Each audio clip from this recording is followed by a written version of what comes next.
Welcome to Samba Samba. Enjoy the video. In this video, I will explain how to make chords like Gaba Cannal. His signature sound blends deep house, gospel, and jazz, creating a soulful and emotive atmosphere. We'll explore the harmonic elements, common chord types, and rhythmic approaches that define this unique style. By the end, you'll have a clear step-by-step guide to crafting your own Gaba Cannal-inspired chord progressions. To build these chords, begin with minor and major seventh chords, which are central to the soulful sound. Experiment with different inversions to ensure smooth transitions between chords, avoiding large jumps. Consider layering a piano with a warm pad or synth to add depth and richness. This creates a full, immersive sound characteristic of the piano genre. Next, focus on compelling chord progressions.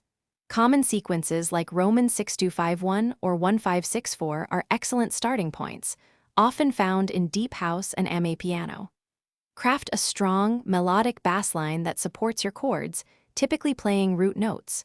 Introduce rhythmic variations, perhaps using syncopated stabs or sustained pads, to add groove and prevent monotony. Aim for a tempo between 110 and 126 beats per minute. Finally, polish your chords for that professional touch.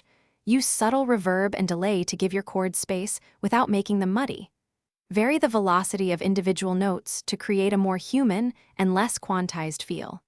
Ensure your chords sit well in the mix, balancing their volume with other elements like drums and bass. These details make a significant difference in the final sound. Thanks for watching. Consider subscribing if we helped you.